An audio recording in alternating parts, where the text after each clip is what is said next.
7.5 years ago, I was told 2 days before my wedding that I had brain cancer. And then 5 days later, I seen the specialist and they said, you have terminal brain cancer with 0% chance of surviving. Go home, drink a beer, you're gonna die. We can't help you. I consider myself an advocate for psychedelics and marijuana for treating cancer. If I called my family and friends and said, hey guys, I'm going to be doing chemo, not able to come out to your event, they're probably going to say, oh my goodness, of course. If you tell them, hey, I'm going to be too stoned because I'm taking high doses of cannabis to help reduce my cancer, some people might say, what the heck is this guy talking about? I can't say it was just the cannabis. I do think cutting out sugar and eating healthy when you have cancer is a huge thing to do. Knowing you, I believe that you're way better now than you were before. 100%. As weird as it sounds, I'm grateful I got cancer. My son started talking, and that's where the fear of me dying sooner than I want to and leaving my kids behind was really getting to me. Yep. And I'm not saying do mushroom therapy and your life's gonna be perfect, because it's not, but it allows you to reshape your mind and the way you're going through life. It honestly felt like when I was so high, it felt like God or someone, I wasn't a religious person at all when this was happening. Medical colleges, that's how they train doctors, basically. There's a cancer diagnosis, radiation, chemotherapy. Yeah. I don't think they haven't thought outside of the box that much because there's no money in it. I don't know. Do I even still have cancer? Is it just scar tissue there? But they have no way of knowing any further. They don't, and it's not like they're eager to find out why you're still here. So a guy they were told 7 years ago you have months to live and no one survives this cancer, you think a doctor might be like, let's talk to you. We gotta talk. We gotta figure this out. Let's see how you're doing. Let's figure out why you're still here. Yeah. All right, welcome back to another episode of Limelight. Today we have a very, very special guest. It's the first time we've ever flown out to go speak to a guest, so this is pretty exciting. But we can't. It's not often you get to go sit down at a table with a legend like Steve Allgood, also known as Buck. Actually, mainly known as Buck. Yeah. But I'm going to still call you Steve for the most part. Was diagnosed with terminal brain cancer 2 days before his wedding, and I can't even imagine what kind of emotions one would go through as that person themselves, but everyone around you. And he was told that he has 9 months to live, maybe up to a little bit longer if he gets radiation. And 7 years later, 7.5. Yep. 7.5 years later, we are still blessed with your soul. I'm really, really excited to talk to you about your story and your journey of how you've got this extra lease on life. I've been meaning to say this to you, but now that I met you in person, I can confirm you remind me of the guy I used to buy weed from in high school. And I mean it in the nicest way. He's an awesome guy. It's just that's the anyways. Put off those vibes, I guess. It's not even the vibes. It's just you coincidentally are similar, looking everything to the guy I used to buy weed from. And I'm like, damn, when I first talked to you, I was like, oh, it kind of reminds me of that. Now I met you, I'm like, okay, I can confirm. I didn't say it to you in the Zoom call for that reason. Anyways, Steve, you've been through a lot of crazy things in your life. And I honestly, I'm joking around a lot, but it's really, really nice to be sitting here with you today. And thanks you for making the time. We've talked in the past in previous episodes about people who have dealt with cancer. We've talked to doctors who have prescribed psychedelics through the healthcare system legally, specifically Dr. Valerie Masuda, who I think I don't think you worked with her directly. You had a different doctor, but I did through the Roots to Thrive when I did my second journey. She was one of the doctors on that. I worked through Zoom. We would do our group meetings, but she was a part of that. I actually talked to Thomas Hartle, who was the first patient in the legal healthcare system to receive the psilocybin treatment. And I asked him, I said, hey, who else do you know that you'd be, would be willing to talk? And he said, hey, yeah, you should reach out to my friend Steve Allgood. And I'm not going to lie, I was like, I don't even have a podcast at that time. I'm nobody. I'm going to bother the 60-year-old dude, Steve Allgood, who probably has cancer, who's, doesn't probably care to talk to me, right? So I never reached out to you. I apologize. I probably should have reached out to you then. And then fast forward a couple years, this year, we released that conversation I had with him. And I listened to that whole conversation. Then I just, really connected with it. And again, he's left us. So, rest in peace to Thomas Hartle, what a legend he was. But I was watching it and I was like, I just, reliving every little moment I had. Few moments I had with him, and I went to the Facebook chat just to reread the whole conversation of how it all started, and he had mentioned your name and your number, and I was like, I got to text this guy. So I just shot you a text this Yeah. year. I was like, hey, Steve, hope this is still your number. Like, what's up? Like, and I thought maybe you'd be like, hey, cool. Like, sure, we can talk. But thank you so much for sitting here. Can you share with us, and for people that don't know who you are? Yeah, Steve Allgood. I actually go by the name Buck, though. So if you don't have to call me that, but just everyone that knows me does call me Buck. And yeah, 7.5 years ago, I was told 2 days before my wedding that I had brain cancer. And then 5 days later, I seen the specialist and they said, you have terminal brain cancer with 0% chance of surviving. There's no treatment options. Go home, drink a beer, you're going to die, and we can't help you. And yeah, that was 7 years ago. I decided to kind of prove the doctors wrong and made it my mission to try everything and anything that would help, and did a lot of alternative treatments, found a lot of long-term survivors, a few that had the exact same diagnosis of me, five to be exact. Contacted all of them and started doing what they did. High-dose cannabis oil is one of those, high-dose vitamin C IVs, healthy diet, change your lifestyle, all of that. And it's worked out pretty well for me. The psychedelics came later down the line. But yeah, I'm kind of consider myself an advocate for psychedelics and marijuana for treating cancer. Look, people are going to hear that and go, what the hell is this guy talking about when it comes to cannabis? And it's hard for me as someone that, consumes cannabis to be telling people, hey, I smoke it because it cures cancer. I'm not trying to say that, right? Smoking, I wouldn't say cures it. It's okay. the edible oil. Totally. Well, taking cannabis in general, people might think that, okay, if I'm talking about it, it's just, they're not going to take me as seriously. I still find it a little bit, hard to believe, but you were taking like edibles at the, do you want to describe to people how much it was and how it would be relative to maybe what people might be thinking that have tried cannabis at a smaller level?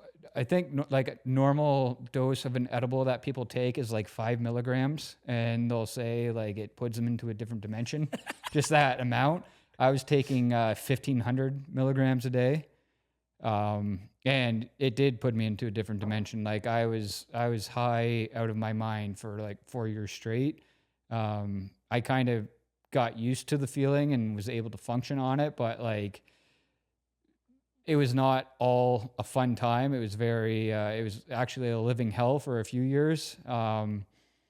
It's just like people that choose to do chemo for their cancer. Like they lose all their hair, they get very sick, it destroys their body. For me, like I was never into cannabis or smoking weed or any of that. I've never enjoyed the feeling. And when you're taking 1,500 milligram, like 1,000 to 1,500 milligrams a day, like I was, just the paranoia that came with that, the negative thoughts that would just be intrusive. It brought up, I think it was the marijuana. It could have been the diagnosis of being told I was going to die in a few months, but I think that mixed with the heavy dose of weed oil kind of like made me live a life review and like kind of see all the negative things that happened to me in my life, and like all the trauma was like being brought to the surface.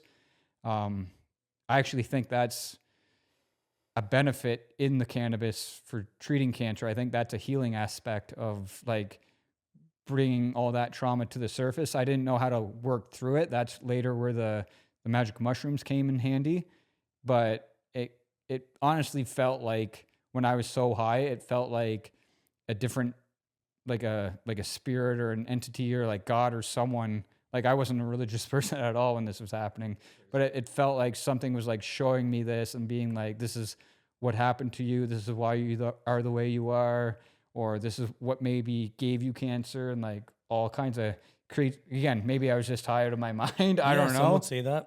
But I think that was a very beneficial thing that I had to experience. And like I said, it was a living hell at the time to go through that, but it has benefited me hugely in life and made me a much better person that is sitting here with you today.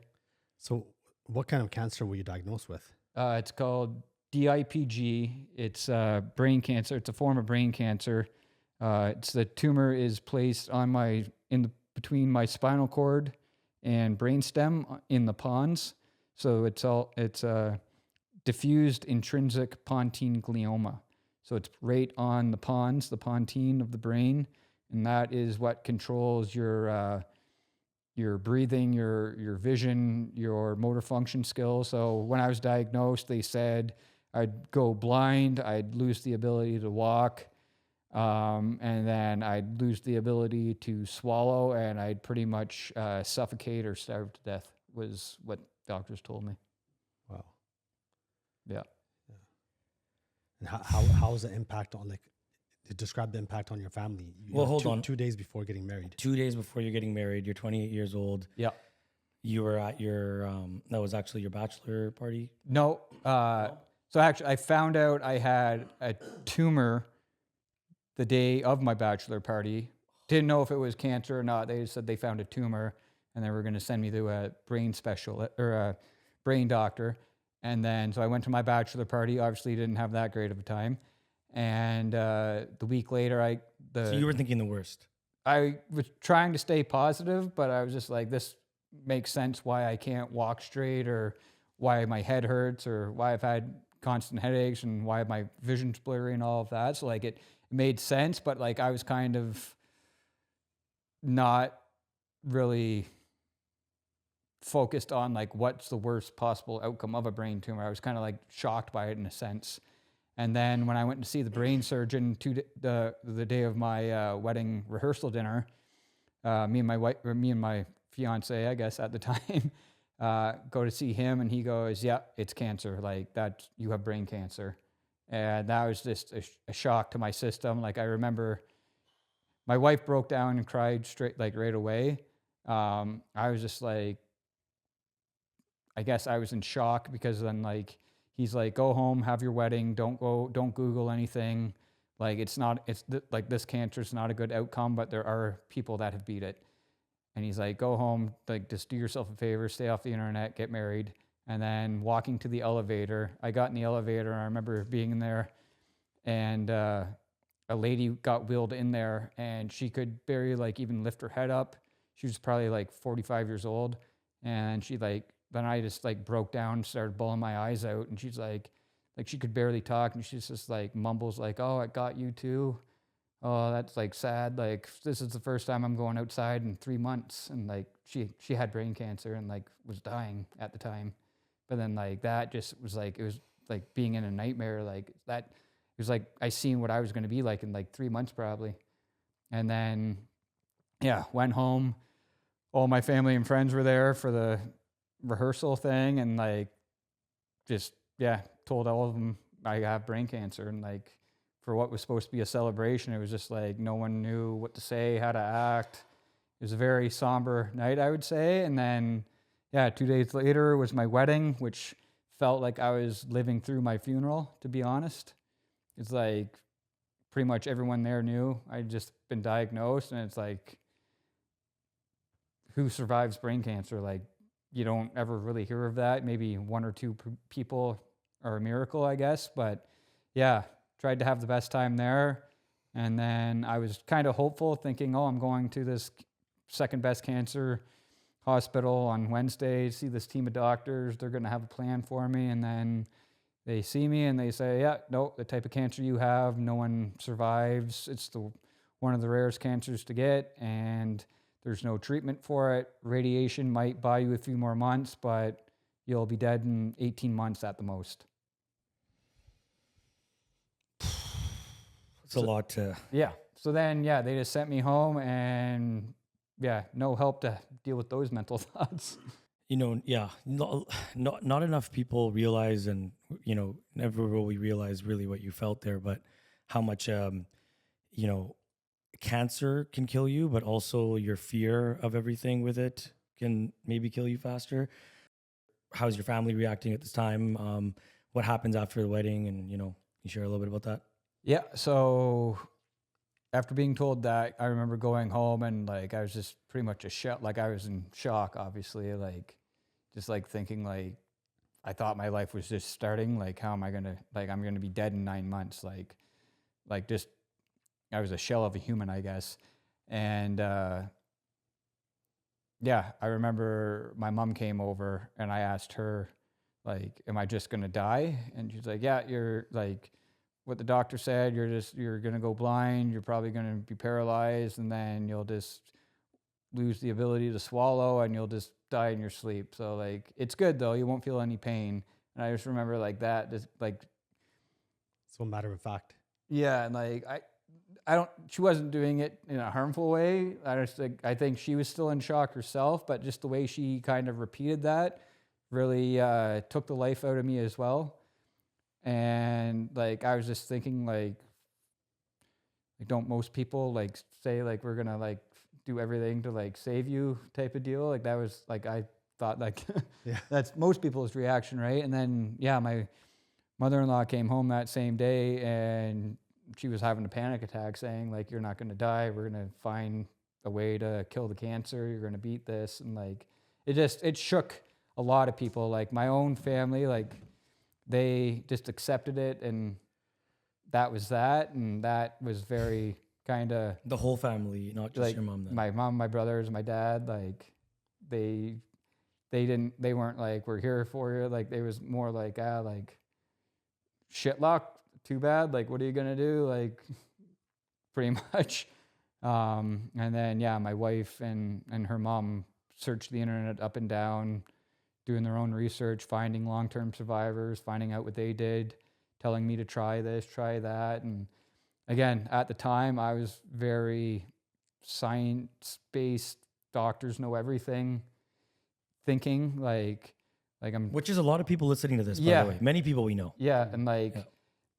they're saying, oh, you need to rebuild your immune system. You need to take this vitamin. You need to eat this and cut this. And it's like, what do you know? Like, you're not a doctor. Like, all these doctors said there's nothing we can do. Like, second opinion, same thing, nothing you can do. And it's like, it took me a while to kind of get that out of my head. But sorry, there was radiation that you took right away though, right? Yeah. Like there was, the doctor gave you one thing, so you did take that right away. right? The So you- doctor, whatever the doctor said, you did. the doctor, yeah, like the day they diagnosed me, they're like, and we want you to, like, if you want to do radiation, you got to start it like this week, like sign this paper right away. Cause if you don't start this week, like it could be worth, like they just put the fear into you. Which is probably true. I mean, you probably want to do it sooner than later. I don't know. No? Uh, Okay. You didn't know at the time. I didn't know at the time. Okay. And like, I can't say like I'd do it any different now, but Okay. like, they're like, oh, you can't travel, you can't do this. But it's like, well, I fucking had the cancer for probably 8 months by this time. Like, is a week of me like traveling somewhere gonna make a huge difference? Like, it's not like the cancer just happened to me this day and it's gonna kill me in 9 months from this day. Yeah, like fair. it's the fear they put into you. And like, then I watched this documentary That's where crazy, man. they say like you have to start chemo this day, or you have to start that, and you have to start this, and if you don't, the cancer's gonna grow. And they just scare the shit out of you, like to the point to where whatever I signed, I didn't even read. Like, and the worst part was, I remember asking, because again, very science doctor based, I'm like, what about chemo? Will chemo help me at all? Like, does chemo help? They're like, chemo's never shown to help anyone, so we don't prescribe it to anyone with this type of cancer. 5 months later, I go in and he was a doctor up from Mexico. He's down in the States now, but he goes, yeah, your tumor's not looking good in this that new scan we took. We think we want you to do chemo.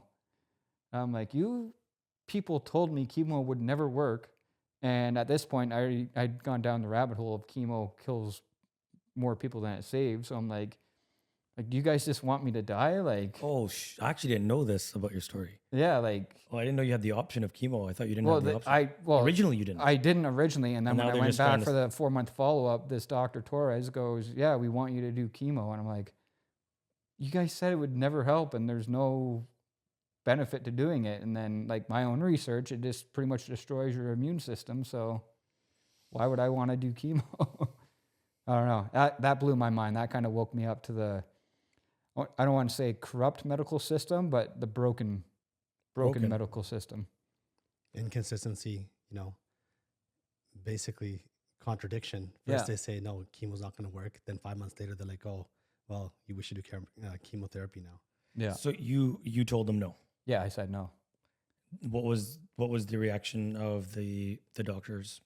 They were like cool with, like, they don't really have a reaction. They just say okay. Yeah, Or like did they try and convince you? I'm saying, like, I think try to he scare you, the same type of thing they did the first time, or no, I think he. I'm not saying that they do this to try and scare people. Like, No. I'm not saying this is the whole thing, but yeah. No, I honestly can't remember his reaction, but I just think kind of like Shocked.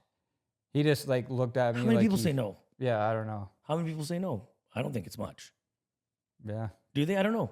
Maybe now. Maybe since that many years ago, it's less. Well, less I get like more and more. Sorry? more. I think a lot of people just trust their doctor, right? So Yeah. So most people. they do what the doctor says. To where my eyes were kind of opened up in those 4 or 5 months. That Your research. yeah, That you did. And Yeah. what kind of research is this?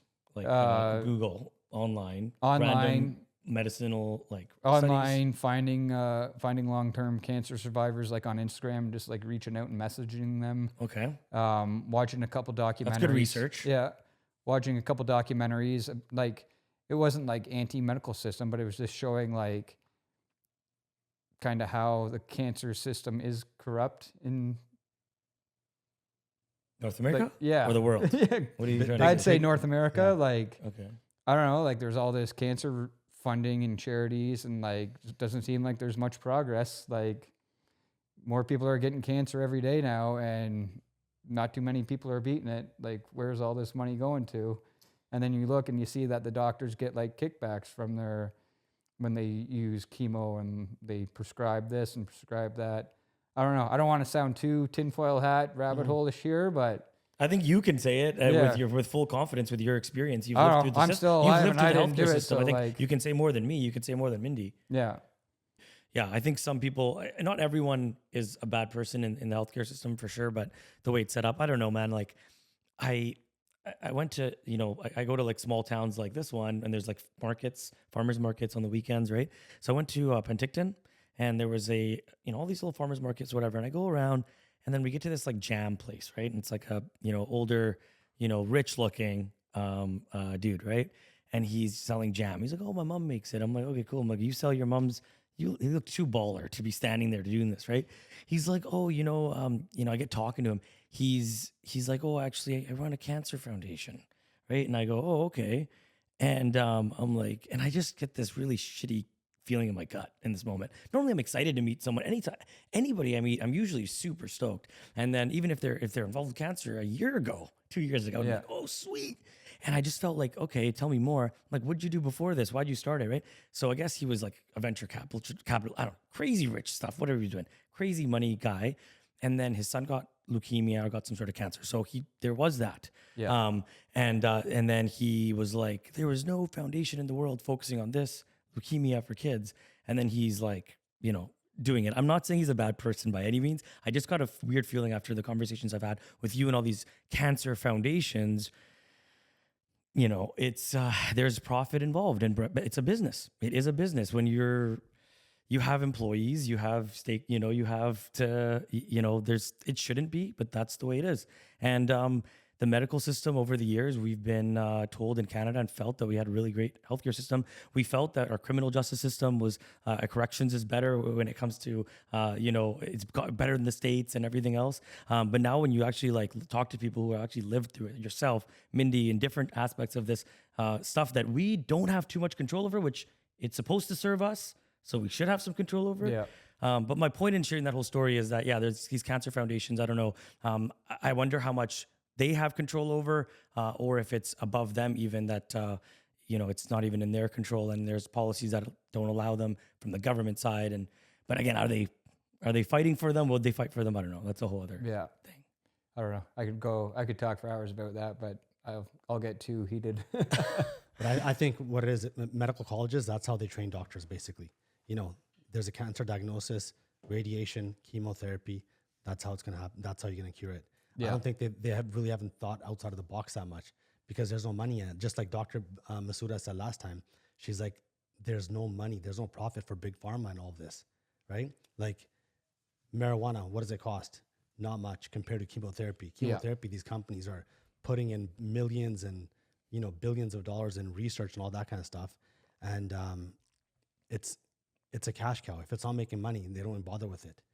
Well, they don't suggest any like nutrition or diet changes, any of that. And I remember going to get a second opinion. I think it was at Princess Margaret Hospital in Toronto, and like in the cafeteria for like where all the sick kids go, it's like they got boxes of donuts, Coca-Cola, fast food. It's like, you think any of that's beneficial for cancer? Like, these are proven cancer-causing foods, and you have that in a hospital for sick people. In the short term, it makes you happy, I guess, right? So Well, you feel good for the moment. I'm not saying that's the. I'll share a quick story. This guy, a guy I went to high school. He's in the military, and a friend of his in the military This isn't the guy I talked to, right? No, different guy. Okay. A friend of his got stomach or colon cancer, and so guy I went to high school gave him my number, and he reached out to me, and I told him like what I was doing, changed my diet, supplements, weed oil, all of that. I'm like, have you changed your diet? He's like, no, my doctor told me I should be eating burgers and keeping my weight up, because when I start chemo and all of that, I want to have as much weight on me as possible. No way. He's like, yeah, so my wife's bringing me in two Big Macs today. And it was like, there's no way I can like explain and convince to this guy like, that's not. And yeah, and anyways, he died like 3 months later. But sorry, man. do you not think maybe That had something to do with it. when you get cancer, maybe stop and look at your life and how you've been living? Like, have I been drinking too much? Have I been eating out too much? Like, what type of food have I been eating that may have, not saying all food and that leads to cancer, but like, look at your lifestyle and diet choices and maybe make some changes, and maybe you might start feeling better. It's easier said than done, though, Yeah, right? it is. It's easier said than done, and it's just the way that society's set up doesn't make it easy, right? It's That's not. right. Well, people there's don't no want to late change, night. There's no right? late night healthy food, but there's also like late night, like you don't, it's kind of meant to be, I don't know.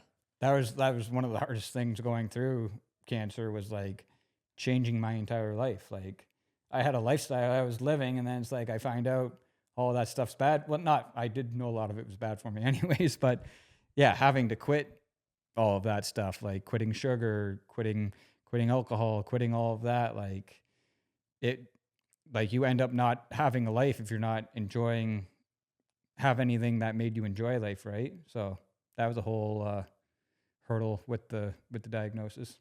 Yeah. The other thing that I found out through Spencer from Therasil, he was telling me about how the rates of cancer have increased while the funding it's the equal value that the funding has increased. So the more money spent on developing a cure for cancer, the cancer rates of each thing are also growing at like similar rates. Now the correlation, whatever, but it's still rising. Yeah. They're both rising is the point. Yeah. And, just to say that, like, it's just, it would be amazing if there could be more studies and stuff done, but we'll talk more about what your experience was with all that, right? So you, why is it that eating it's better than smoking it? Do you know why? Could you explain that to someone that might want to know? Because you would think that, the THC is still activating, or I'm not calling you that you expect me to know a scientific answer. I did know it once, like really well. You can go look it up online. Like I think it is like scientifically proven. Okay. But like when you eat it, I think your liver processes it, or like when it's cooked, like when you make the oil, like when you cook it down or whatever, a different type of cannabis or THC is activated in it. And then when you eat it and it gets into your bloodstream that way, that the THC or CBN or CBD attacks like the T cells of the cancer. And like when it gets there, it like makes the cancer cells like commit suicide in a sense. I don't know. There's videos and papers, and go online, do a quick search, ask ChatGPT. I'm sure you'll find it, but I can't remember it off the top of my head. But there's a reason. But yeah, there is a reason, and there's hundreds, if not thousands, of people that only did cannabis oil and turned down conventional treatment, and their cancer has fully eradicated. So you turn down chemo, you start taking at the same time, or were you already taking the Rick Simpson Oil? I started that like 2 weeks after, probably right a week away. or two. Yeah, a friend of mine texted me like the day after my wedding and said like, hey, here's a YouTube video and an article of people that had brain cancer that did this sweet oil. I know you don't like weed, but maybe that's your only hope. Wasn't it a woman that also had the same cancer as you that also used it? Yes. How'd you find that? I found all these people that used weed oil and became cancer free, but none of them were Scientific. brain cancer patients. Okay. So like that was all good that they beat it, but like I have this rare form of brain cancer that no medication can like get past the blood-brain barrier to get to it. So like again, kind of lost hope and went depressed and all of that. But then searching the internet about weed oil and all of that, I came across this lady named Jessamine Way. If you look her up, there's a bunch of cool articles about her. And she had 2 or 3 other brain tumors, had the brain surgery, and then had seizures, and then got diagnosed with the same cancer I got, and then did the weed oil for like 5 years straight, and her tumor disappeared. For how many months? 5 years. 5 years Yeah. straight. Are you still in contact with her? I haven't spoke to her in probably 2 years, 3 years, but I just seen she did a podcast on Cannabis Health Radio. I think that was her 3rd episode she's done. Okay. But yeah, she's still doing good. I follow her on Instagram. She just biked like a marathon. Nice. Yeah. And what stage was your cancer when you were diagnosed? What stage? Yeah. They don't give you a stage. They just say like it's terminal. So Okay. So for just the type of cancer you had, it was just terminal. That's yeah. it, there's Yeah. nothing Because I else. remember going back and asking the doctor that, like, is it stage 1, stage 4? And they're just like, well, you're going to die. Yeah. Like, it doesn't matter. Like it's there and there's nothing. So On the way here, I didn't know much about your story. I just thought, okay, survived cancer, been battling it for the last 7 years, 7.5 years. 7.5. Okay.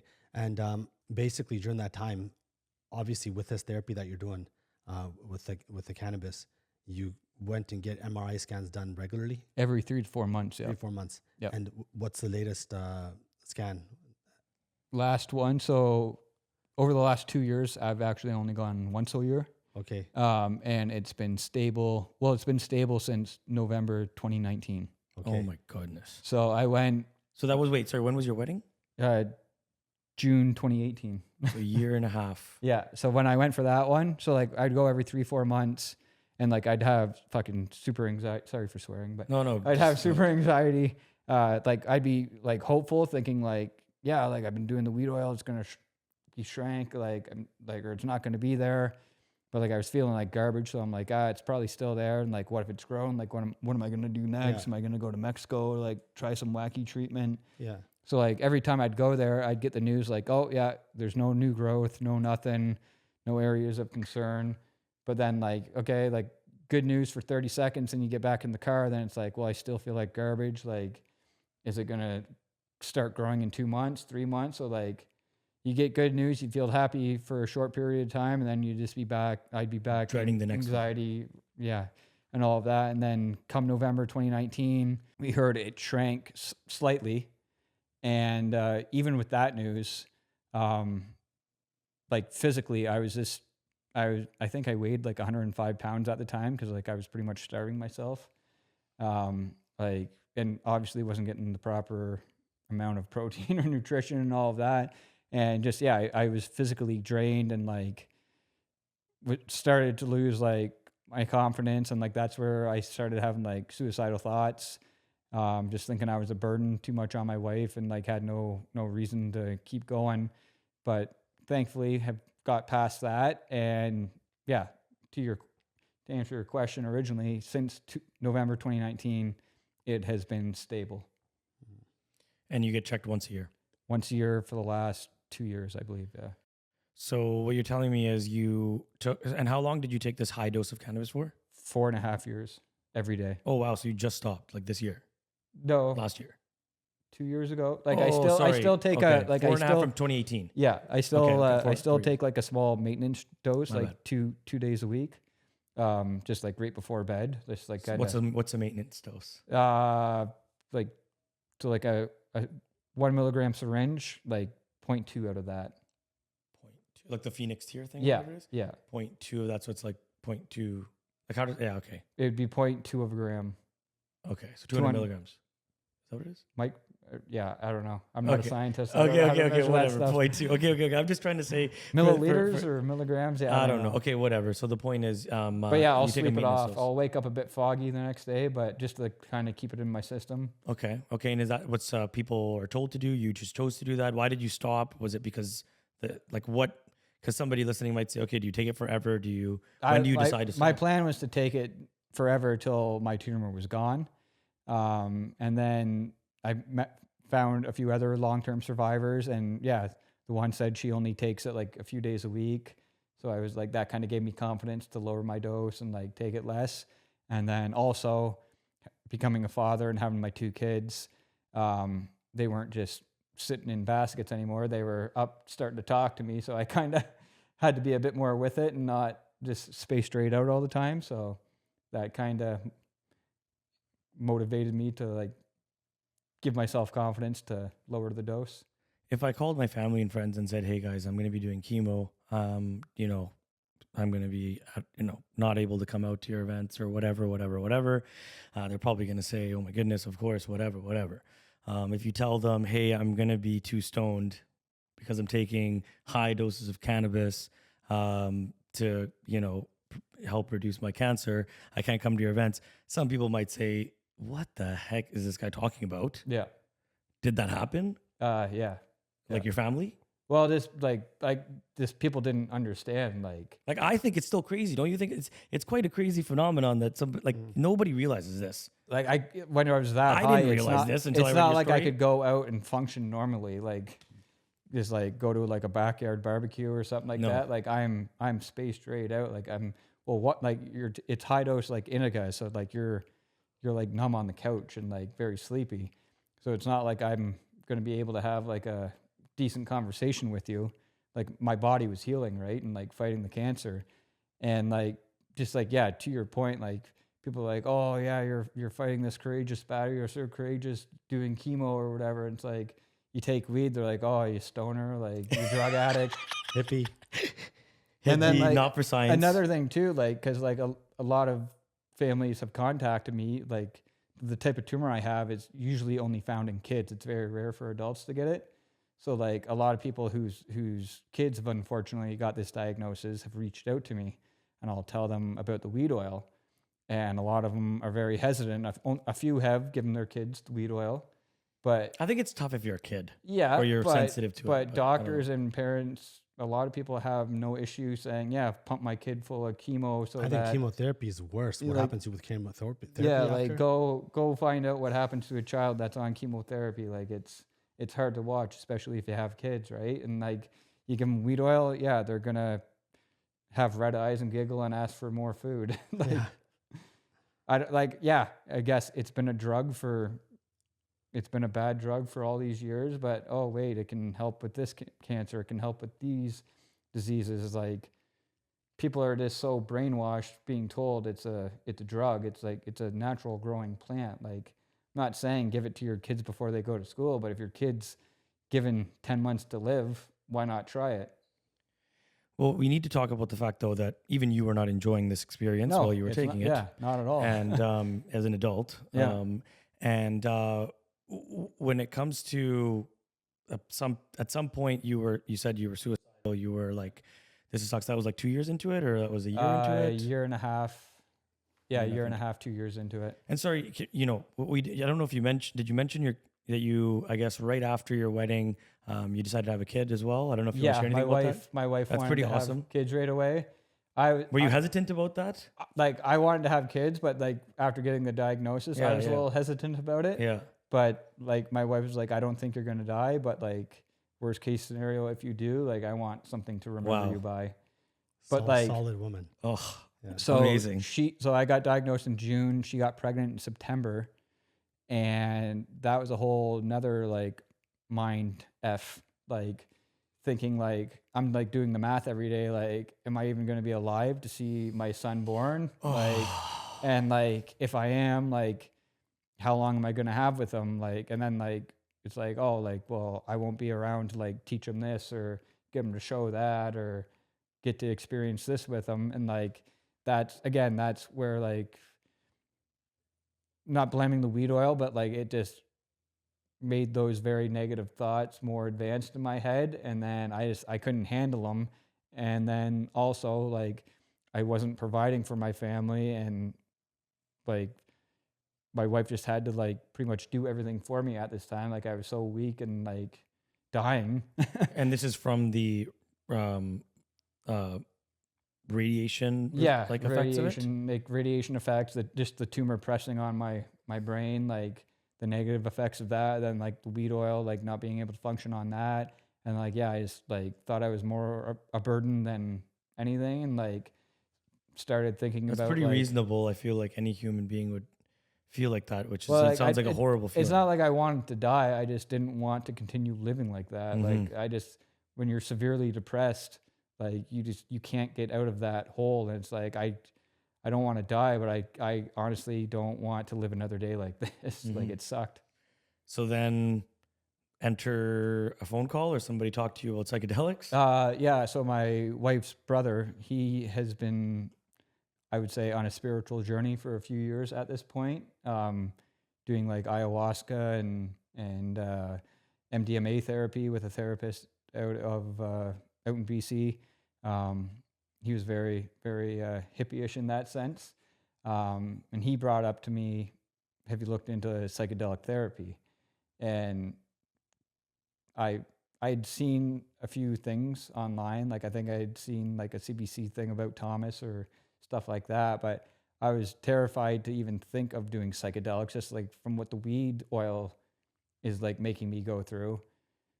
If I eat some mushrooms, like I'm gonna lose my mind here. Like I didn't understand like how they'd work in a beneficial way that way. So I just started doing talk therapy with therapists, and every time I would bring up magic mushrooms, they would just say, "There's not enough research. I don't know enough about this." And then Advice against it, probably. They probably say don't do it as well, or they just said we're not getting involved. They're not doing it. And you call it talk therapy. I've never heard that. Talk. I don't know. I was talking to a therapist over Zoom, right? Okay, so, nice. Okay, that makes sense. Talk therapy. Yeah. But yeah, then just like searching on Google, I found a place out of Calgary that hooked me up with like doing all the paperwork and getting me the Section 56 and finding me a therapist and finding me a doctor here in Ontario, and that's how I got on the path to do the psychedelic therapy. And so every day you're not feeling very positive. You're feeling like a burden. All these things. Well, that's what that's what, like, again, couldn't find the therapy to do it, but then I could get mushrooms on my own. Like, but friend could get them for me, whatever. So like, I just started doing them at home. Well, that's what I asked Thomas Hartle. I said, Thomas, why don't you just take so much? Why you got to go through this whole hassle to get it approved for other people? Do you really, come on, are you really that nice? Like, what's going on? And he really is that nice. He wanted to fight for people to have option to take a psychedelic mushroom to help with their end of life, distress that they have. And you happen to be the second patient that still went through the program. So was it relatively kind of easy? Was it good timing that you just got through, or was it like you had to fight for it? Just kind of like, how was that? I just didn't know where to look, honestly. And then after like finding that place out of Calgary, like they got all the paperwork and sent me everything, told me where to sign, what to do. Okay. And this is mushrooms, magic mushrooms specifically? Yeah, magic mushrooms. Okay. And there's therapy involved? Is there more? Was there they just give you the mushrooms? No, like this is to get me approved for the Section 56 to legally access mushrooms for mushroom therapy. Okay. But yeah, I had to write like a letter to the health minister saying why I'm a good candidate, and I like say like I have brain cancer, I'm fearful of death, all of this. And all like doing all of that took me a while, just because like writing one sentence would like make me emotional and like freak out and anxiety and all of that. But like getting that done, sending it out, I think I was approved like within 2 or 3 weeks. And then what happened? So what was your experience with the government, this whole healthcare program? First of all, were you surprised that you got approved for it? You kind of expected to get approved for it pretty quick? I expected to get approved for it, but I didn't think it was going to happen that quick. But yeah, like, and sorry, before you tried this, you'd already taken your own mushrooms yourself. Yeah. And they didn't really have a positive. So like, no, it had a positive effect. Like it really opened my mind and like made me like kind of get out of my funk and realize I can kind of still live with this disease and like get back to life. Like my life's changed, but I'm still alive and like kind of get out of depression. But I would find kind of going back to like the MRIs, like every 3 months when I would go into that, like I'd be good if I ate like 3-4 grams of mushrooms, and then a couple months later, like something would come up, or like I'd have bad symptoms come up and I'd just go back down to the negative, or a lot of the shit that was like in my head from the past, like childhood and all of that, like I needed help to move past that. And me just eating mushrooms in my living room wasn't really helping me understand and let go and move past that. And that's where like the therapy stuff I seen a lot of stuff on YouTube and like articles are saying like how it helps with like cures PTSD and trauma and all of that. That's where like my wife's like, you need help, like seek help, please. Like she could hear me talk all day about like what happened to me, what trauma and all of that, but like she's not a professional. Like she doesn't know how to help me and like work through it. So that was like the main reason why I wanted to. And again, the weed made me paranoid. So I'm like, am I even getting proper psilocybin and like doing it and like all of that? So like I thought if I got the section 56, I'd get like this best stuff ever. That's what you were thinking, but you got more than that. You got into whole full experience. Well, no, just pause for a second there. Okay. So the first time I go do it, they find me a therapist, Rich, out of Kingston, Dr. Rich Tile, great guy, and a doctor out of there too. And so I'm on my way to Kingston with my wife, driving to go do this first therapeutic journey of mushrooms. And I'm texting him, so like, what time you're gonna come? You're gonna have the mushrooms? He's like, no, you're gonna have the mushrooms. Like, you're the one who's legally allowed to have them. And I'm like, but like, so what doctor never done it before? Is a doctor giving me? He's like, no, you have to buy them. So then like, it's like, well, where do I go to buy them? Like, I can get them offline, but that's too late. I'm already on my way. So then, yeah, I'm going into an apartment to go see a drug dealer and get mushrooms. Like what the fuck is that? Like, what do you do in Health Canada? Like, this is what makes me be an advocate. like a person like me, like, yes, I've bought drugs and other stuff in my life. Like, it wasn't like the worst thing I've ever had. You used to tell me weed in high school. You don't remember? Yeah, exactly. Right. But it's so like, it wasn't awkward for me, but like say a 50, 60-year-old guy or lady that's got cancer and wants to try this, like, how is she going to get them? So like, that's why I try to advocate for it. Like Health Canada should be funding like this place out in BC that I've went to have mushrooms, like for people that when they're diagnosed with cancer, say, here's this option you can do for your terminal cancer that might make you feel better. And here's the mushrooms, here's the doctor. But like, no, I had to go search and find all of that while I was battling suicidal thoughts. Oh my goodness. Okay. So then how did the whole therapy session go? Like, was it impactful? And yeah, so like that one, like so I did like 8 or 6 video 1 hour sessions with Rich, leading up to that, like for 2 months leading video up. Sessions. Yeah, like talk therapy. Yeah, through Zoom. Yeah, whatever you call it, psychotherapy. Yeah, psychotherapy. Yeah, psychotherapy. There you go. Yeah. But like, yeah, I would bring up like what was in my mind, like what was causing me to be so angry or depressing me, or the anxiety and all of that, and like talk about this. And then we would do like, what's the word? Kind of like how I would react like under the medicine, like breathing techniques and like how to like handle I guess safety methods. Yeah, whatever, stuff like that. But like to bring you back to reality a little bit. Yeah.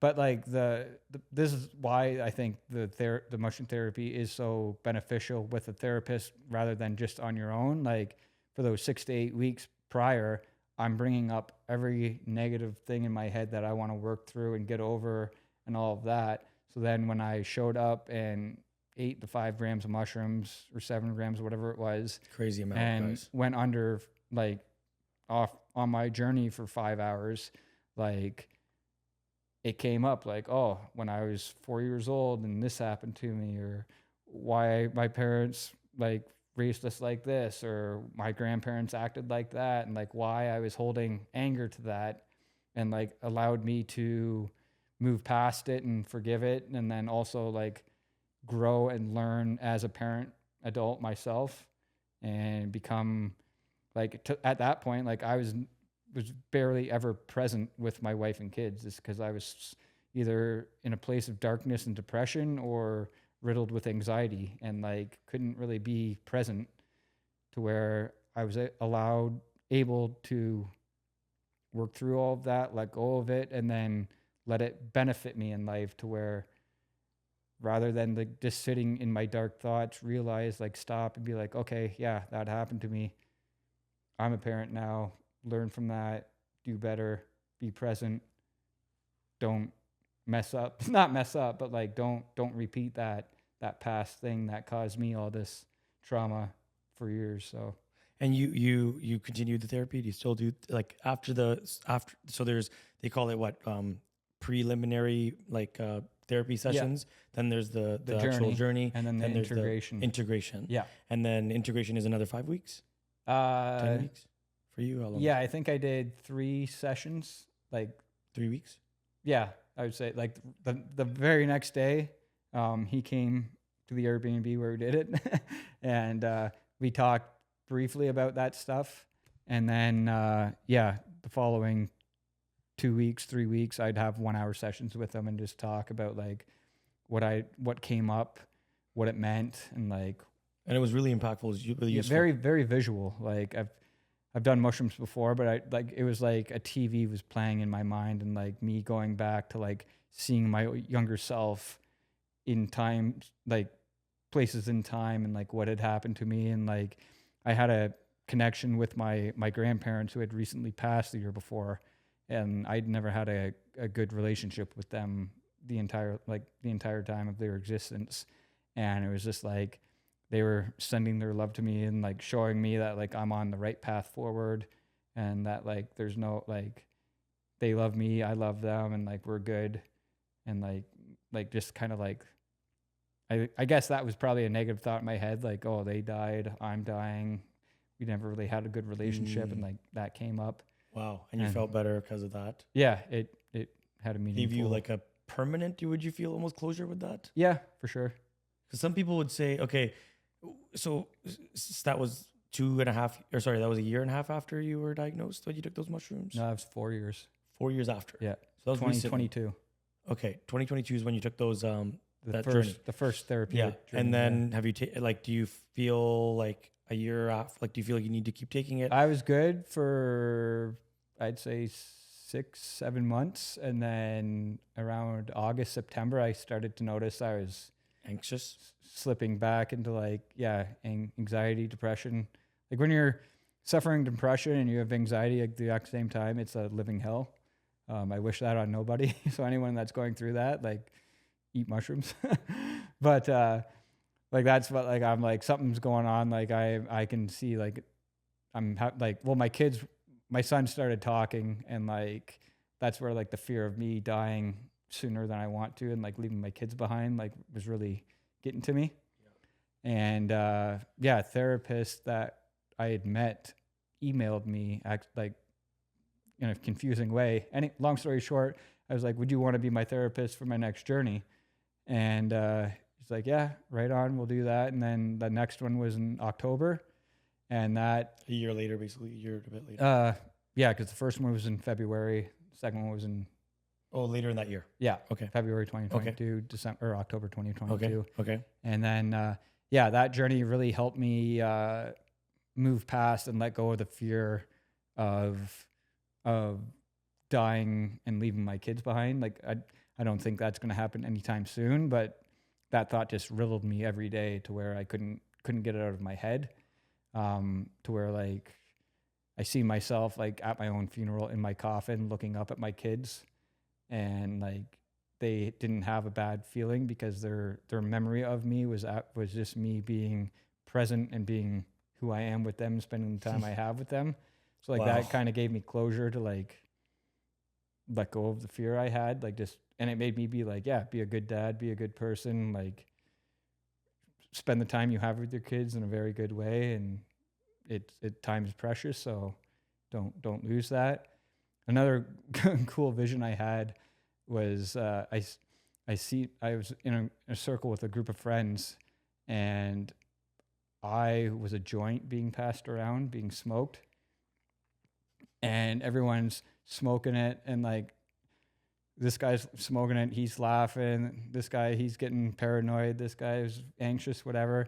And then like through integration, like realizing like what that vision was like bringing up was like, well, like as they were smoking it, I didn't want the joint to go out because one, it would say like I'm dead when the joint's done, and two, it's just their happiness would be gone. And then after doing the integration with that, it was like, well, yeah, I'm going to die one day, but the time I have with people, make it purposeful, make people laugh, make people have a good time. Like the time you have with people is like the time they're going to remember. So like if you're an asshole and bitter all the time, that's what they're going to remember of you. If you're a good, nice guy, happy, making people laugh, like they're going to have good memories of you.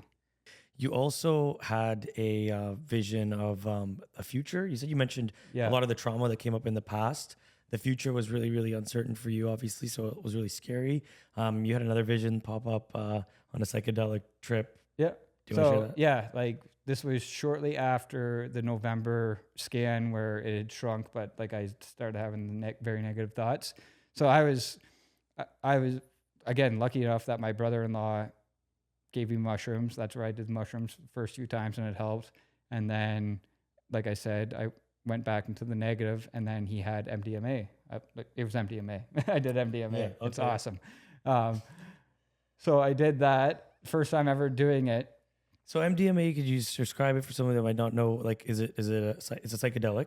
Yeah, I thought my plan was just to lay in my bed and like have like a very therapeutic, mellow, like mushroom trip, like I did with the mushrooms.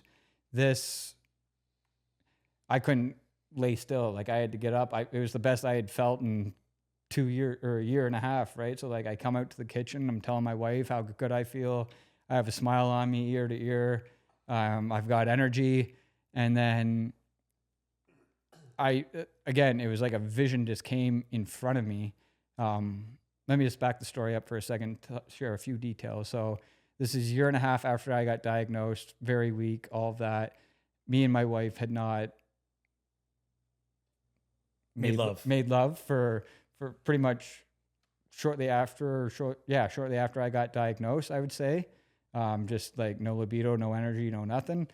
So there's that fact. And then the fact that we had decided to move and move up to where I live now. So yeah, I'm on MDMA, going to the kitchen, telling her how awesome I feel, all of this. And I have like a vision playing in front of my eyes. Like I don't even know how to describe it. Like I feel like I'm a crazy person trying to describe it, but it's like, honestly, like it was just happening. It was like a dream happening in front of me. And it showed me, my wife, and my son, who had already been born, walking up on the sidewalk in the town we had decided to move to. And I was looking healthier. I think I had like a buttoned up shirt on, like half undone. Like I'd like looked like I had muscles on me at this point and like was healthy. And I'm pulling a wagon and my son's in there. And then there was a little girl in there too, like a little baby. And I didn't know like what that meant at the time, but I was like, oh, I was like, I'm high, I'm feeling good, whatever. That's crazy. And then I tried to explain it to my wife.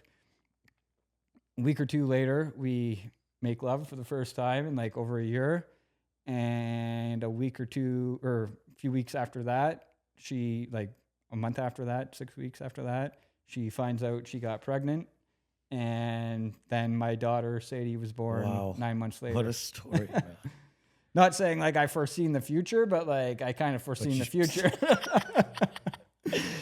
Wow. So, okay, backing up to the just psychedelics, magic mushrooms, having it in a therapeutic sense, do you think that, some would say, hey, end of life distress. I have end of life distress. I don't have a terminal illness, but I'm scared that I'm going to die tomorrow. Okay. Do you think that having some sort of, magic, psilocybin assisted therapy, with the right practitioners and stuff there, do you think that it would be beneficial to you in this part of your life, even if you didn't have the diagnosis? Obviously, you probably wouldn't have been led this way because you were full of science and you probably wouldn't have gone this route. But for someone maybe listening to this going, hey, well, I don't have end of life, but I do have other really, really traumatic things that are bothering me or whatever it is. What are your thoughts on somebody that would ask you that in a conversation? No, like 100%. like that's another thing I bring up when I've done I've been asked to speak at conferences and like be an advocate for this, like sharing my story, like not just people in my situation with end of life, like you just said, like a person that's had a traumatic life or a person that just got diagnosed with some lifelong disease. It doesn't even have to be terminal, like just life-changing thing, a car accident, the loss of a loved one, midlife crisis. Like if you do the therapy and then benefit, like do these drugs, I think most 99% of the people would have a positive benefit from it. Like it very much changed my beliefs in life. Like I would say, I was an atheist before. Just had that belief, and like I didn't go down like the religious route, but I'm very spiritual. I believe there's a lot more than we can kind of understand.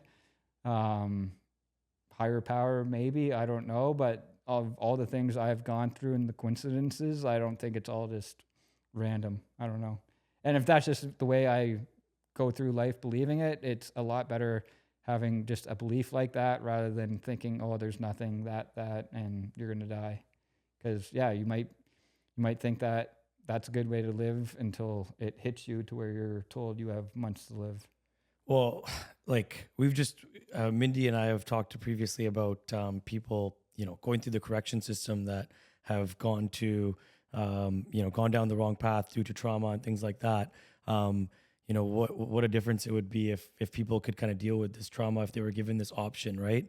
I feel like you're an advocate for it in pretty much any situation, is what I'm hearing. Well, like when I first met Mindy and like hearing his story, like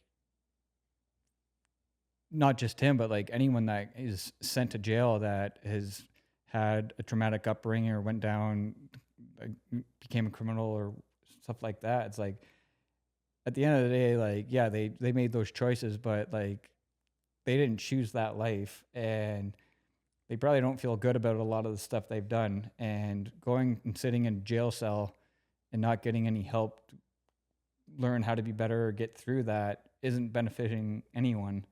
To where if you can do, I don't even like calling it a drug, it's a natural plant or it's a natural thing from the earth. Yeah.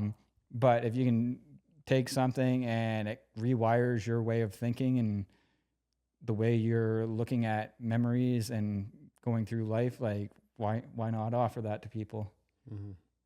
Yeah, no, definitely. I agree. I think, you nailed it. A lot of people look at it like, oh, it's a drug, hippies back from the 60s, 70s, or whatever that era was. From what I'm getting from you is basically the cannabis helped you beat the cancer, Mm-hmm.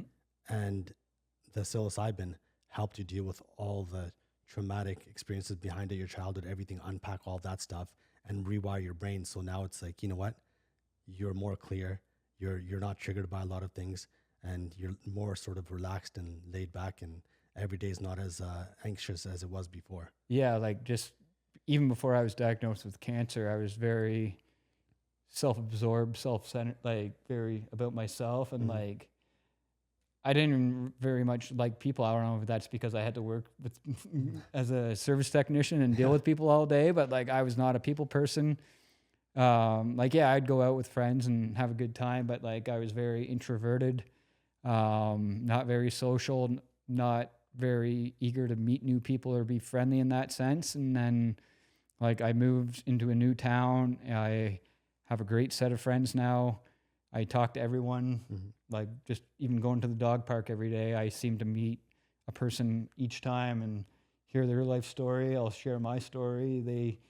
A lot of people open up to me. I don't know if it's just after they hear my story, I'm easier to talk to or what, but or if I just put off a good, it's your energy good as well, vibe. too. I think, It's good like, vibes for sure. I was in very dark energy before, that's for sure. And then I don't know. I talked to one of your friends. He said you were always a pretty happy-go-lucky guy. yeah, but with your group of friends. yeah, I guess. yeah. But you like to what? What are you gonna say? Oh, well, I was just going to say, like, it's only the select few, and yeah, Stu was lucky. Really, eh? Yeah, You like, just and you think though that some of that had to do with just your personality, or do you think it had to do with what your upbringing was like? upbringing for sure.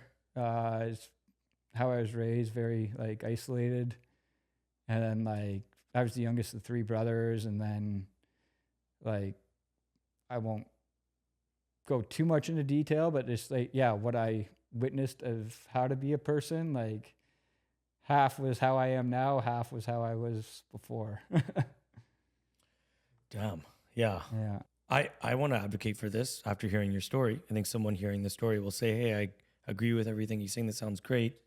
How is this ever actually going to be normal? Like, when do you see it becoming normal? Tomorrow? Do you see it becoming normal next year, that you can get this option? First of all, not even in the correction system, not because you're an everyday person, just because of a person that has cancer, that the doctors are actually going to start, doing this. And obviously there's a lot of things that have to get there to get to that point. But what do you think? What's your vision? I thought it would have been a bit more normal by now, like from when I started, like in 2022 when I got Your did it. exemption, yeah. Yeah, and then I thought it'd kind of be like how weed was legalized, and that all rolled out pretty quickly. I thought mushrooms, like just legalizing mushrooms, won't do the same benefit of doing the therapy for people that need it and like are suffering. But yeah, I don't know how the changes are going to get made. I know there's a lot of people working hard to make the changes, but the people in politics and government are just sitting there and not doing what they need to do to help a lot of people. And I think there's there's a large mental health crisis in this country, I'd say. In the world. Yeah. In the world, not just in the country. world. But it's we got to look at, if we're going to look at our nation as a country, I mean, you look in the Vancouver area, it's crime, drug addiction, homelessness, all this kind of stuff. It does stem from mental illness, right? Yeah. I'm not trying to sit here and say, you through all this, that this will solve all of that. But a lot of this stuff comes from trauma. People end up on these horrible paths. It's horrible. And and I'm not saying do mushroom therapy and your life's going to be perfect, because it's not, but it allows you, like I said, to reshape your mind and the way you're going through life, and just to become a better person, and let go of what's holding you down, or like maybe not you letting you being the best person you can be. But yeah, you're still going to have problems and things come up in life. Like, it's not like a magic pill that you take and your life's forever perfect.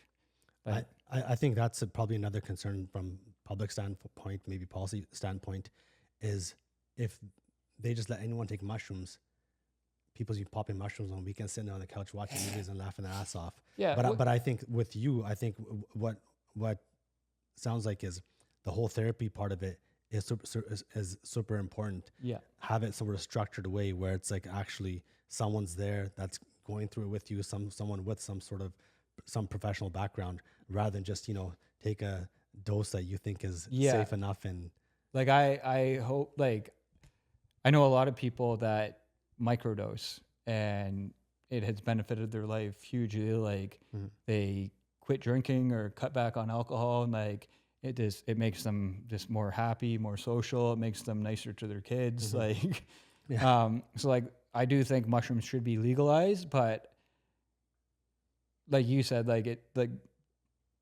some people might take mushrooms and it might make their life worse. Like, there is that aspect of it. So that's where it's a hard thing to gauge, where the therapy can be very beneficial for people. But then, if someone just goes out and buys a half ounce of mushrooms, says, "Oh, I heard it on a podcast, I'm going to try it," and then something. Not saying I don't think anything terrible. You can't overdose. No, you can't overdose. Mushrooms or cannabis. And I think they're all myths about people that ate mushrooms and went and jumped off a roof because they thought they could fly or something like that. I think that has more to do with alcohol. Well, if you're mixing stuff, don't mix stuff. If you're mixing stuff, especially with alcohol, you can really mess your brain up. If you're mixing a bunch of stuff. Because there's like a lot of people that, again, like I've met where I moved to, and like friends of mine that heard my stories, met me and know how I am now. And then like I tell them how I used to be, and they're like, well, I have this issue, I have this anxiety, I like have bouts of depression. Like, would you like sit in and be a trip sitter for me? And it's like, well, I'd love to, but like I don't like no, I can't. Like, I'll hang out with you if you want to eat some mushrooms, but I'm not saying I can work with you and be a therapist and like help you through all of that. So that's where just like, I wish there were doctors that can just be like, here's the therapist, here's the mushrooms, like this is what you're gonna do. And what are you doing after this? We just you might be my therapist. No, so like how can somebody, help with this movement then? Like, we've heard your story, so I've heard your story. How can someone, bring like, what do you think someone could do listening to this to raise awareness for this? Letters to your government. I don't know. That's an option for sure. Letters to your MP for sure. Like Mindy's mentioned that before too. That's pretty much like what I hear from people like in life. That's where like the biggest change comes from. Like you can try this, try that, but it's usually like writing a good old fashioned letter to your MP or sending it to government. Like, you can go protest on Parliament Hill, but really what change is that going to have? Like, do like gets you on Instagram, gets you, you can protect, you can show off that you're doing something. Right? Like it's more public. Mm-hmm. I don't know. Like I don't have an answer for that. I just know that like sharing my story to as many people as I can, like kind of opens a lot more people's eyes. Or like I'll tell like to a 60-year-old guy and be like, oh yeah, I seen on the news something about that. And then like I'll tell him like I'm living fact of this. So nice. Yeah, I think just getting the word out, spreading it out. I think the biggest takeaway for someone watching you speak is you're not telling third-party information. This is your lived experience. You went through it. You were given 9 to 18 months to live and staying. Basically, go home, relax, make memories, and that's it.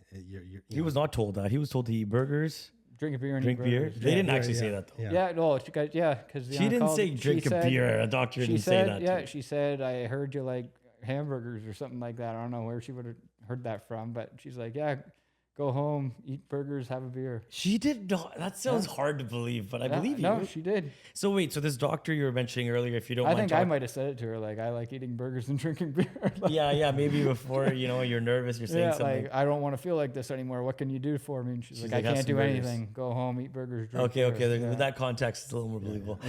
No, so this doctor, was this the doctor that, so we can't mention the Vice documentary, right? Like, you can mention. Well, okay, so you got this documentary that's going to be coming out. It's going to be pretty sweet. Yeah, I heard this year, but it might be early next year. I don't know, but yeah. Okay, that in that video you told me there's a phone call with your doctor. Yeah. So the last, and you're giving it shit to her or what? Like, kinda, not really, because I'm not that type of guy, but. I thought that's what you did. I thought that's what it was. So like the doctor that told me I had brain cancer, that was just one-off doctor, and then the doctor that diagnosed me with terminal brain cancer said the burger beer thing, go home and die. She was the one that I would go see every 3-4 months for the follow-up. That I'd be like, hey, it's been 18 months, it's been 2 years. It's like, why am I walking? Why can I see? Like, why am I healthier? And do you want to maybe hear about this treatment that I'm doing, this alternative thing? And she never wanted to hear it. And like, I try to talk to her and she would like look at the ground and like not look me in the eyes. And it would drive me crazy to like where I'd like get in the car and like scream and like say very nasty things about her. But like, again, like I not the person to be mean to her face, but like the things I said at home were not pleasant. And I just always had anger and like resentment to her. Like, what the fuck is wrong with you? Like, what, like, how are you a doctor? Like, do you not want to help people? Like, like it just drove me crazy. And then the last mushroom trip I did was in April of 2023. That was part of the documentary. And the filmmaker scheduled a call with this doctor the following day. And I was still feeling pretty good off the mushrooms, I guess. And I called her and had like a 40-minute phone call with her. It's only like 10 minutes in the video, documentary. So I talked to her for quite a while. And I just got to like lay out to her, like, I understand, like, it's hard for you, like, you have this job, but like, do you not realize how much you like ruined my life the way you talk to me? And like, you're a doctor and like didn't want to try or like hear anything from me, and like how much that messed with my mental health. And but like I also got to like tell her I understood, like I put myself in your shoes and like can't imagine how it was for you coming in being like, I heard you just got married on the weekend, by the way, you have this cancer. Like I don't know how you're able to say that and then go home and live your life. Like it's got to be hard. And like I think we both got emotional, and it was a good phone call because it allowed me to let go of all the anger I had and all the resentment and all the stuff I was holding in that I knew it was just negative emotions I needed to let go of. But yeah, if it wasn't for mushrooms and all of that, I don't think I'd ever would have been able to have that conversation with her. Well, not only because of the courage, but because of who knows what the cancer and the chemo and everything else, Yeah. like the result would have been. Yeah. And like just like another huge thing, like why psychedelic therapy, I think, is so beneficial for people dying. Like Dr. Val talked about this in the previous podcast. Like if you're dying, like if I'm dying, say 6 months from now, I'm going downhill and I didn't work through any of that anger, trauma, all of that, and I'm dying a miserable death and I'm hating life and hating everything. That's probably not a fun way to die. And I was able to work through all of those emotions, let go of them all, and not saying I'm want to die or look forward to it, but when death comes, I'm not going to be in fear. Like, not that I look forward to death, but because like my beliefs that I have due to all the psychedelics I've done now, I kind of like look forward to what's after death. And like, I'm not afraid to die because like I live every day knowing that it can be the last. So I take it in as much as I can. That's what I was going to ask. Yeah. So you don't, you don't obviously want to die, but you are much more have come to terms with what like I'm death not, will be. I'm not fearful of dying. It's not like I want to die. I want to be around for a long time with my kids and all of that, my wife, my friends, enjoy life. But yeah, when death comes, it's not going to be something I'm fearing. And I want to just clarify though, your scan went from like one size, it got smaller and smaller over time, and then now it's been the same size since? No, so it never got smaller? It was the same size until November 2019. Then they had shown that it had shrunk slightly. Okay. And then it's been stable ever since that. Okay. And it's not like the movies, well, at least not in my... Like the movies. Like, well, the way I go to the doctor, it's not like they hold up a scan and be like, it was like this last month. It's like this month. Like, you can see the growth here. Like, I have to ask for an image if I want to see it. And they didn't do that though? Rarely. Like, I think I've got 3. Oh, wow. Or I have to go to like the records and ask like for them to print it off. Okay. But so it did get smaller. From where it was originally, it was like that size on my brainstem and it was all white.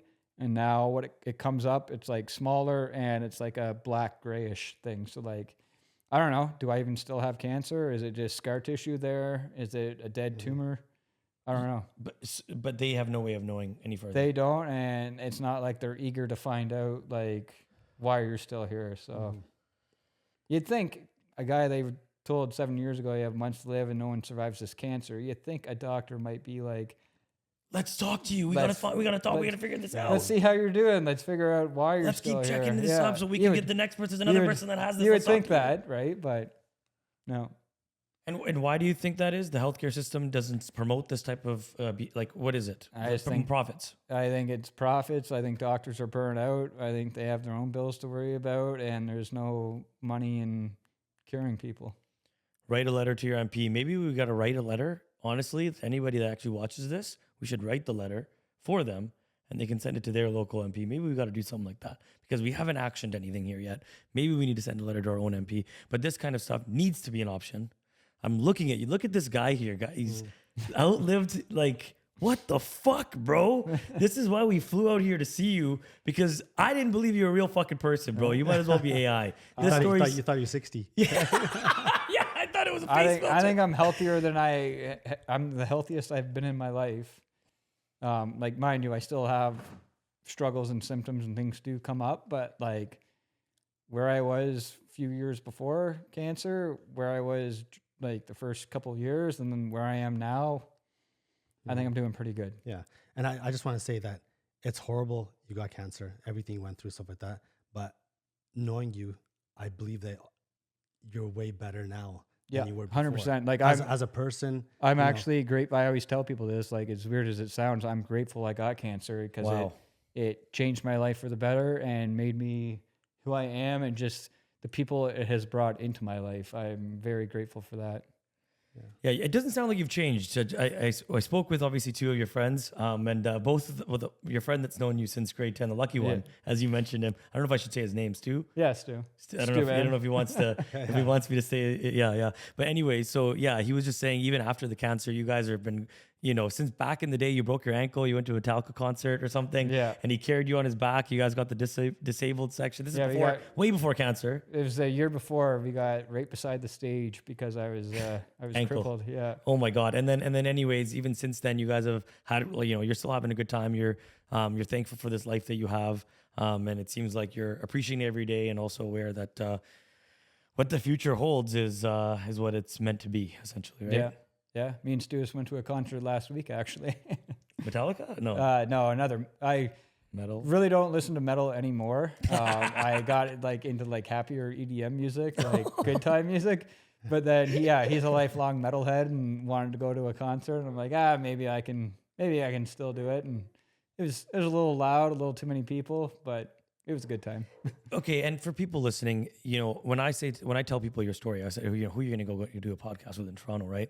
I share the summary of, right before your wedding, you got diagnosed with this, and I tell them about how you took cannabis basically to reduce your cancer.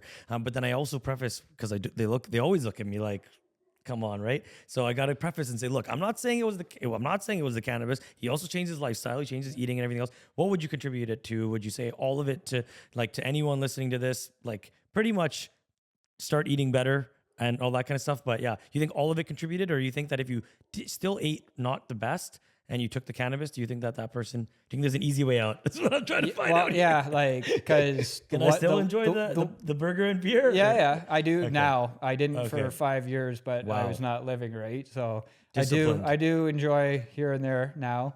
But the one lady that I was getting my cannabis oil off for a bit, she was diagnosed with breast, bone, and brain cancer and didn't change her diet at all. Like, did the vitamin C IV, did cannabis, still does cannabis to this day, but she's cancer-free. If you have colon, stomach cancer, something else, I do think eating, you got to change your eating. You have to. You would think so, right? You'd have to. Like stomach cancer, colon I still cancer? think, where you live now, do you get like farm fresh everything nowadays? Yeah, like that's crazy. I was vegetarian and that's a vegan privilege for like 3 years, but then started eating meat again, and it's all grass-fed, farm-raised, local farm-raised, and like we'll go buy like a quarter of a cow and stuff like that, and then like vegetables. There's a lot around here. Fresh. We grow quite a few of our own during the summer, but we try to get like the organic, fresh ones when we can, what's in season, stuff like that. But yeah, like I said, I do indulge in unhealthy stuff here and there. I'm not perfect, that's for sure. That's after 5 years of being freaking perfect, bro. Come on, right? You earned it. I will say this: like when I do have it, like cheat and all of that, like I'll feel the difference. I'll see the inflammation. I think in we myself all do, and all of that. But I can't say it was just I can't say it was just the cannabis. I do think cutting out sugar and eating healthy when you have cancer is a huge thing to do. Taking supplements. I think the high dose vitamin C IV was a game changer for sure. Just helping like rebuild my sick body. But yeah, can I promote the Cannabis Health Radio? Sure. Yeah. So of course. We listened to that. That's what we were listening to right here. I'm on 2 episodes. Jessamine that we talked about, she's on 3 episodes. But this podcast, you can find it on Spotify, YouTube, wherever. Cannabis Health Radio. And there's probably over 1,000 episodes, I would say, of people that diagnosed with cancer, diabetes, other diseases, or brain traumatic injuries. And, used cannabis to either eradicate the disease or live comfortably with the disease. So check that out. That's what kind of helped change my mind on how cannabis can be used as a medicine, and gave me hope that it could do something for me. So yeah, just people, if you're a skeptic of it, there's a lot of these people aren't out there making money off sharing their story. They're sharing their story. So, but somehow when you talk about these things, they don't go viral. I Yeah. wonder why. Yeah. I do wonder why. Huh. Maybe there's no, revenue from this stuff. So anyway, Steve, what a legend you are. You are a living proof of how something something so horrible can make someone a better person. We've all lost someone to cancer, sadly. Many of them, what if they had heard your story? I hope that, we will, if in the description, there might be a letter to your MP that you can write. Maybe we'll work on something. But seriously, share this story publicly. If you're in a setting where you're talking about this type of topic or you hear about cancer, doing this research and the research that you did that led you here, I don't think you believe you would be here if you didn't change all these things. I think you do. You can say that confidently. There's very few people with this type of cancer that are still here. So, and the percentage is like 0%. It's 0%. Like 0.01 maybe. But they don't count you, right? No. Or they do. They don't count you. They don't count you. Seriously? There's like a list of like 20 Well, no. people. But they don't count you because you still have it. Yeah. They don't know. Yeah. Okay. But yeah, I know 5 people I've talked to, and then there's like a list online of like 20 or 25 long-term survivors that like long-term is like 5 years to like 18 years, I think I've seen. But they've all done cannabis. From the ones much. I've talked to, and then the ones I've found on Instagram, they've all done it, yes. Okay. Yeah. So there's no other sort of thing that's sort of prolonging their life. They might be doing that. They might be eating better and stuff. Yeah, like they might be on maybe Yeah. a medication or something like that. I don't know. Okay. But the ones I know that I've had long conversations with, it's mainly cannabis. Yeah. And sorry, these people are people that rejected cannabis or didn't have cannabis as an option, I guess. Or sorry, cannabis. Chemo? Chemo is what I meant. Well, I don't think anyone's offered chemo. It's just radiation for this. But they offered you chemo. Yeah, because I think that doctor just wanted a kickback of money. Like, I'm not even joking. Like, Oh because gosh. 6 months later, he was off to the States to work. So It's probably like this guy's dying anyways. Let's just make some money off Oh of Yeah. him my last time. goodness. Yeah, let me hit my quota so I can go work in San well, Francisco. like I went and got just to fully understand that story. In that 6 months, first 6 months or whatever, I went and got a second opinion. And the one doctor said, don't be alarmed if when you go back for your first follow-up after radiation, sometimes the tumor will look bigger because the radiation puts like a sunburn circle around it. That's not the tumor growing. That's just like more burnt stuff around it. And then, this Dr. Torres goes, looks like your tumor might be growing. We want to offer you chemo. And I'm just like, you mother... Oh, and the second opinion is Dr. Torres? No, this was second opinion. I forget his name, but Okay, he was that's at Princess Margaret up in Toronto. So you just called a different hospital. You can and do then that. I went to easily? him, and then I went to one in the States, and they all said like nothing we can do. Wow. And you don't count to the stats. That's crazy. That's crazy. Yeah, I don't know. I think the more people that know about this, maybe people will start going that route, and who knows, maybe these crazy companies that are making lots of money. And people are suffering. So, Steve, you're a legend. Thank you so much.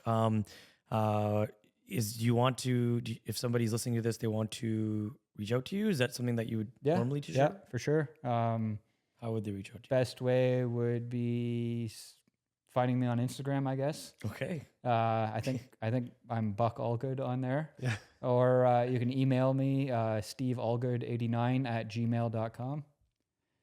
And go from there. He used to hate people. He doesn't hate people anymore. Yeah, So I like helping inbox people. open. The first time I had a meeting with you online, like after talking for half hour, he's like, how did the meeting go?